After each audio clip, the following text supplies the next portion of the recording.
Bonjour à tous, c'est Cyril de StipTrend. On va faire un petit point sur l'alerte qui avait été émise vendredi sur les indices actions.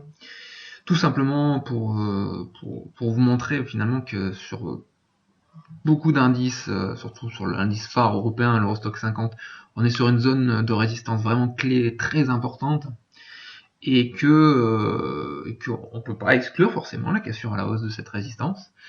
Et si on venait à casser cette zone de résistance, ça ouvrirait un potentiel vraiment délirant, je pense. Enfin, très impressionnant en tout cas. Mais que faut quand même tenir compte de cette résistance parce qu'elle augmente la probabilité forcément d'une correction assez importante d'ici les prochains jours, d'ici les prochaines semaines. Donc on va refaire un focus cette fois sur l'Eurostoxx 50, vu qu'on s'était un petit peu attardé sur le CAC 40 et sur les indices américains vendredi. Donc sur l'Eurostoxx 50, on voit bien qu'il y a une droite de tendance baissière qui relie tous les précédents points hauts depuis mars 2000. Donc là, on est quand même sur une échelle logarithmique, pour information, et que sur cette échelle logarithmique, on a quand même 1, 2, 3, 4, 5, 6, 7 points d'impact sur cette droite de tendance baissière. Donc on peut dire aisément, on peut avancer aisément que cette droite de tendance baissière, elle est bien active et elle va servir elle va avoir un rôle vraiment clé. Donc on n'exclut pas, on peut pas exclure la cassure à la hausse de cette cette droite de tendance baissière, mais faut la garder en tête cette zone. Sur l'Eurostoxx, elle est autour des 3750 en gros. On peut la tracer sur une vue mensuelle, à la fois sur une vue mensuelle et à la fois sur une vue trimestrielle. Donc cette zone est vraiment clé. Et elle est d'autant plus clé que si on la casse à la hausse, finalement, les Bollinger, que ce soit sur une unité de temps trimestrielle ou mensuelle, s'écartent. Et donc, on pourrait vraiment avoir un rallye encore qui pourrait durer vraiment plusieurs mois, et sans que ça soit vraiment avec une violence, avec une grosse violence en termes de vitesse, mais ça serait quelque chose qui serait un gros mouvement de fond, et donc il faudrait pas lutter, quoi. Donc voilà, cette zone de résistance est vraiment clé. Il faut vraiment surveiller les prochains développements d'ici les prochains jours. Je pense que là, ça va. Faut pas s'éloigner de ces écrans. C'est vraiment une période charnière, je pense, et qui est vraiment à surveiller de très très très très près. Alors, qu'est-ce qu'on pouvait regarder d'autre, mis à part l'Eurostoxx 50? Finalement, va revoir les indices américains, le S&P notamment. Donc sur le S&P, là où on était inquiet vendredi finalement, c'était que on voyait bien qu'on n'arrivait pas à passer cette Bollinger hebdomadaire. À chaque fois, on voit bien que ça distribue beaucoup sur cette zone des 2100, et que à la fois on voit cette distribution à la fois avec les bandes de Bollinger, qu'on n'arrive pas à traverser à la hausse, parce que la semaine du 16 mars et du 23 mars, on aurait très bien pu accélérer à la hausse, on ne l'a pas fait. On ne l'a pas fait, et on le voit aussi sur les indicateurs techniques tels que le RSI qui est toujours coiffé par une droite de tendance baissière, et le MACD qui est aussi coiffé par une droite de tendance baissière. Donc on a envie de dire que c'est une énorme zone de distribution pour les vendeurs, et que finalement on peut attendre une grosse correction baissière. Maintenant, l'accélération, et là on va pas se voiler la face, la semaine dernière, la réaction de la semaine dernière aurait dû, dès lundi, dès le lundi de cette semaine, se traduire par une baisse pour aller au moins casser les plus bas de la semaine dernière. Chose que nous ne voyons absolument pas, et bien au contraire, on repasse au-dessus de la moyenne mobile 20 semaines et on rattaque à la hausse. Donc, on va dire que l'alerte qui a été lancée vendredi, elle est pas invalidée, mais on n'en est pas loin. Donc je serai beaucoup moins catégorique maintenant sur le fait que le marché a d'énormes chances de consolider d'ici les prochains jours, d'ici les prochaines semaines. Donc il faut savoir admettre quand on a tort. Là clairement, ça ne va pas dans mon sens. Et donc là pour l'instant c'est juste un petit rebond, mais à la vue de la configuration hebdomadaire, et vu que la bande de Bollinger se réécarte encore à la hausse, là on peut plus exclure vraiment une cassure de la forte zone de résistance qu'on peut voir à la fois sur le S&P 500 et à la fois sur l'Eurostoxx 50. Donc c'est encore un peu tôt pour dire que finalement l'alerte est invalidée, clairement.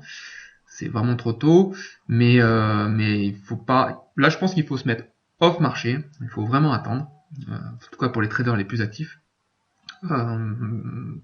En tout cas en termes de swing trading, il faut se mettre off, parce que vraiment c'est du 50-50 pour l'instant. On peut pas encore exclure qu'on repasse d'ici dans la semaine sous ce point bas là à 2045, ce qui relancerait la dynamique baissière et notre scénario de consolidation. Mais on ne peut pas non plus exclure la cassure des 2120 et repartir à la hausse. Alors clairement, si on casse 2120, ça va être un dernier round haussier, je pense, qui va être là encore délirant. Hein. Et là, je pense que là, il faut vraiment plus se mettre à la vente, ça va monter tout seul. Hein. Donc là, j'ai même pas d'objectif. Hein. Faudra recalculer avec des projections de Fibonacci. On n'en est pas encore là, on fera ça un temps voulu. Mais vraiment, là, c'est une période de transition, d'attente, avec une dynamique haussière qui n'est vraiment pas morte. Et la zone de distribution mentionnée la semaine dernière commence à donner du mou, malgré le fait qu'on ait des indicateurs techniques qui donnent du mou eux aussi.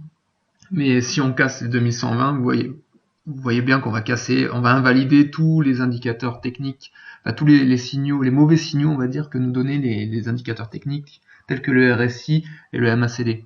Donc vraiment, faut surveiller ça de très très près. Néanmoins, il y avait quelque chose qui était intéressant hein, sur Apple, mais bon c'est pareil, sur Apple on peut encore rester comme ça pendant un long moment. Bon, pourquoi Apple? Parce que c'est la plus grosse capitalisation, tout simplement, et que finalement sur Apple on est en plein dans une vague 5, avec une forte zone de résistance autour des 135 $. Maintenant c'est une vague 5, on peut casser cette zone des 135 et avoir une énième extension et aller, j'en sais rien, hein. À mon avis les 165 $, 170 $, c'est facile. Donc voilà, c'est des hypothèses de travail. Il y a une énorme zone de résistance à la fois sur les indices européens, à la fois sur les indices américains, même sur la plus grosse capitalisation qui est Apple, c'est assez clair. Donc on a à peu près tout en parallèle, hein, on a la même chose en parallèle. Et on rajoutera à ça quelque chose qui est très intéressant à regarder. C'est un ETF ultra traité aux États-Unis, finalement, qui est basé sur la volatilité. Et cet ETF-là confirmerait à la limite que la hausse n'est pas terminée sur les indices américains. Parce que là, vendredi, on a une réaction qui est vraiment... non, c'est pas vendredi, on l'avait déjà eu jeudi, pardon, tant pour moi, sur la moyenne mobile 20 jours. Vraiment sans appel. Hein, donc si on regarde que le produit basé sur la volatilité, on a envie de dire que les 2120 sur la S&P, ça va être pulvérisé. Maintenant, si on regarde les indicateurs techniques sur le S&P 500, il y a des choses qui nous disent qu'il y a un énorme danger de correction. Si on regarde que les niveaux graphiques, ça nous dit qu'on a un énorme risque de correction parce qu'on est sur une énorme zone de résistance. Maintenant, cette zone de résistance peut être pulvérisée et avoir un nouvel élan haussier vraiment fantastique, je pense. Donc voilà, un gros bémol sur mon alerte de vendredi. Les actualisations d'analyse sont faites pour ça. Faut vite admettre quand quelque chose ne se passe pas comme prévu et quand quelque chose est en train de tourner. Donc c'est le cas actuellement sur les indices actions. On a vraiment finalement, alors ça on va l'enlever, on a vraiment un gros risque d'accélération haussière maintenant. On a autant un risque de consolidation qu'un risque d'accélération haussière. Donc on est entre deux bornes claires. Alors sur le CAC 40 c'est un peu moins clair, mais c'est clairement haussier pour l'instant, il n'y a pas de problème. Mais sur le S&P 500, vu que c'est celui-là qui est plutôt en transition, sur le S&P 500, les bornes sont claires. Si on casse 2120, c'est une énorme accélération, on se met aussi, on touche plus à rien. Et si on casse 2039 à la baisse, c'est une forte consolidation très rapide. Voilà, entre ces deux bornes, je pense qu'il n'y a pas grand-chose à faire sur les indices américains. Et sur les marchés européens, bon, ben pour l'instant, si on est haussier, on peut rester... il faut rester vigilant parce qu'on a l'énorme zone de résistance sur l'Eurostock 50. Donc je pense que finalement, si on casse 2120 sur le S&P 500, on va casser l'énorme zone de résistance sur l'Eurostock 50 et puis on aura un énorme élan haussier sur tous les indices actions européens et américains. Voilà, c'était une petite actualisation de mon alerte vendredi. Alors, c'est pas encore très clair, mais il y a vraiment des zones clés à surveiller. Et à mon avis, d'ici très peu de temps, ça va devenir très clair, voire très limpide. Voilà, je vous souhaite une excellente journée et je vous dis à très bientôt sur steeptrend.com. Au revoir.